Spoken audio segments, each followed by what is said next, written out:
Добро вечер, вести на Канал 5. 19-годишниот Саид Саитов од Скопје, кој пред 5 месеци со автомобил смртно пригази по возрастна жена и побегна во Србија, денеска е екстрадиран во Македонија.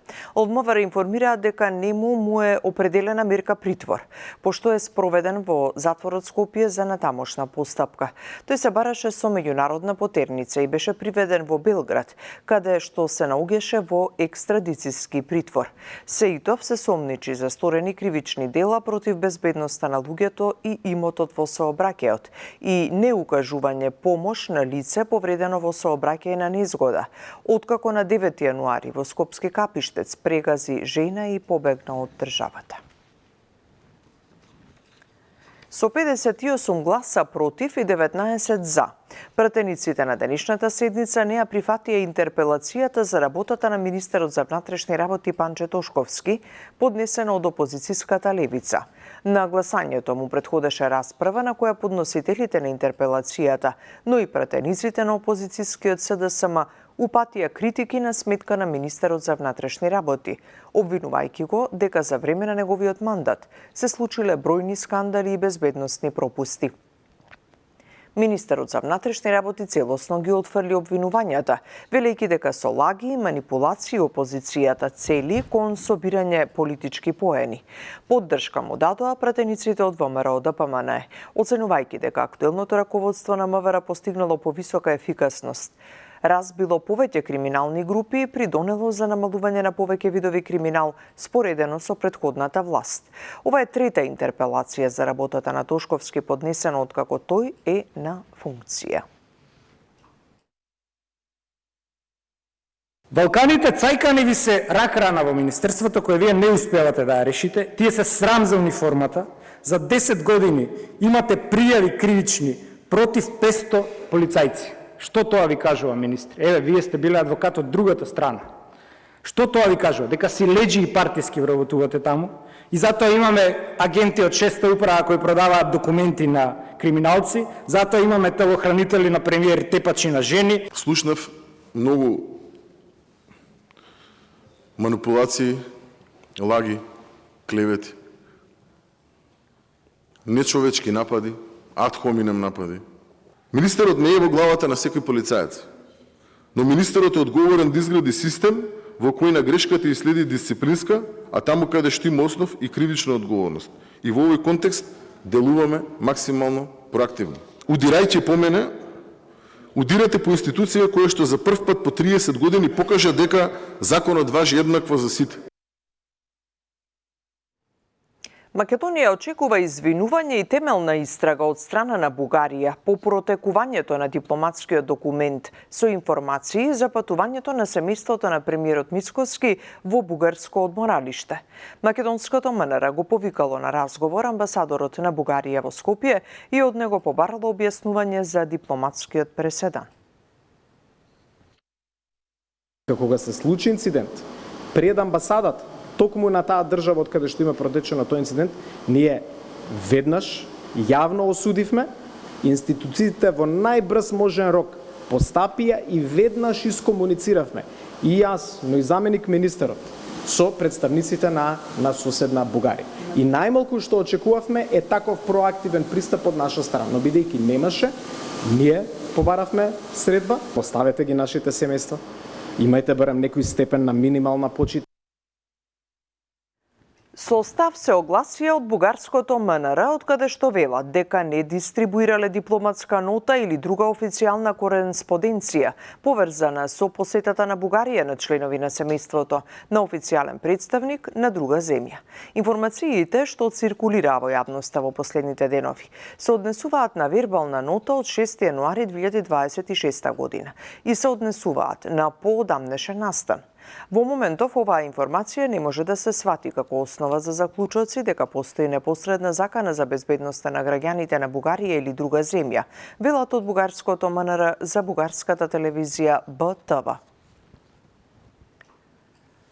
Американскиот председател Доналд Трамп ја продолжи националната вонредна состојба поврзана со Западен Балкан, потек што останува на сила, поради како што се наведува заканите за националната безбедност и надворешната политика на САД.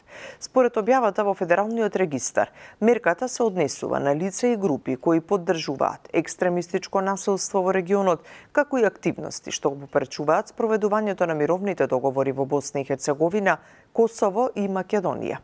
Вонредната состојба првпат ја прогласи американскиот председател Џорџ Буш 2001 година, со извршна наредба која овозможува замрзнување на средствата на поединци и организации, што ја загрозуваат стабилноста на регионот.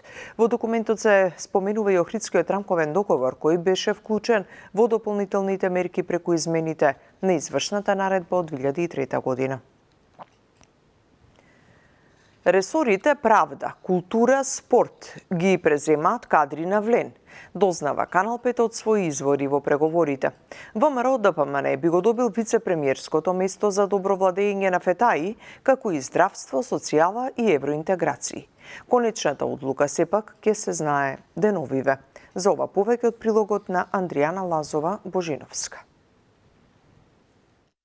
Правда, култура, спорт и односи меѓу заедниците ги презема вреди. ВМРО ДПМН ги добива здравство, социјална политика, евроинтеграции и вице-премиерското место за добро владење, а земјоделство ќе оди кај знам. Ова неофицијално е досега договорено меѓу премиерот и коалиционите партнери за владина реконструкција. Извори на Канал 5 брифираа дека најверојатно владиниот тим ќе го напушти вице-премиерот Иван Стоилковиќ, министрите Цветан Трипуновски, Игор Филков, Борко Ристовски, Зоран Љутков и Фатмир Лимани.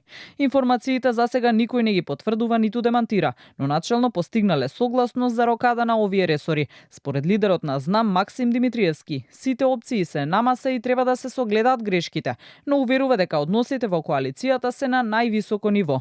Сега во моментов разговараме само за министерските позиции, сите опции се отворени, бидејќи треба да се слушнат сугестиите на владините партнери, но секако да се разгледаат и сондажите и анализите на граѓаните, колку тоа граѓаните се задоволни од реализација на проектите во одредени ресори. Ние не разговараме само за местата на ЗНАМ, туку разговараме за сите места во владата и реализација на владината програма во изминатите 2 години. Неофицијално конечна одлука за распределбата на ресорите ќе има вечерва, откако премиерот Мицкоски ќе се сретне со Димитриевски за да го прецизираат договорот, а потоа се очекува внатрепартиски да решаваат за новите имиња. Целиот процес на реконструкција во владата се најавува дека ќе заврши многу брзо. Според премиерот, списокот до собрание ќе биде доставен најдоцна до 1 јули. Тој потенцираше дека промената во кадрите нема да запре со министрите, туку следни се директорите кои во првите 2 години од мандатот на оваа влада не ги исполниле своите ветувања. Македонија денеска официјално ја представи Везилк, националната фабрика за вештачка интелигенција. Проект осмислен да го забрза технолошкиот развој на земјата и да ја позиционира како активен дел од европскиот екосистем за вештачка интелигенција. За ова Елизабета Дамјановска-Спасеновска. Проектот Везилка, национален центар за вештачка интелигенција, денеска беше официјално презентиран. Станува збор за иницијатива што треба да ја поврзе домашната научна заедница, државните институции и приватниот сектор со европската инфраструктура за развој на вештачка интелигенција.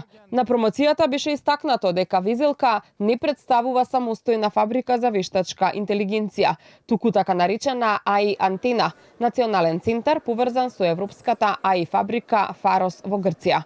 Преку ова партнерство, македонските истражувачи, стартапи, компании и јавни институции ќе добијат пристап до европски суперкомпјутерски капацитети, вклучително и суперкомпјутерот Daedalus, како и до напредни бази на податоци и специјализирани алатки за развој на модели со вештачка интелигенција. Пристапот до европската инфраструктура за вештачка интелигенција и до напредни суперкомпјутерски капацитети ќе овозможи идеи создадени овде да добијат можност да се надпреваруваат на европско и глобално ниво. Тоа представува силен поттик за економски раст, за отварање нови работни места и за создавање нови можности за генерациите што доаѓаат. Проектот представува историски чекор во дигиталниот развој на државата и обид да се изгради траен систем, наместо да се реализираат поединечни и краткорочни проекти, посочи министерот Андоновски. Преку везилка ќе добиеме директен пристап до европски суперкомпјутери, напредни податочни простори и современи алатки за развој и тестирање на модели на вештачка интелигенција. Ова значи дека нашите истражувачи, компании, стартапи, институции ќе можат да работат со инфраструктура која до вчера беше достапна само за најразвиените европски центри. Но везилка не е проект за компјутери. Везилка е проект за луѓе. За студентите кои денес се во амфитеатрите, утре ќе бидат инженери и научници. Стартапите кои денес имаат идеја, а утре ќе создаваат глобални решенија. Целта на визелка се конкретни решенија, базирани на вештачка интелигенција, од македонски јазични модели и дигитализација на културното наследство, до анализа на здравствени податоци, оптимизација на енергетските системи, автоматизација на административните услуги и примена на паметни технологии во земјоделството. Покрај истражувачката компонента, визелка ќе функционира и како центар за обука и развој на кадри. Ги завршуваме тука вестите. Имајте убава вечер.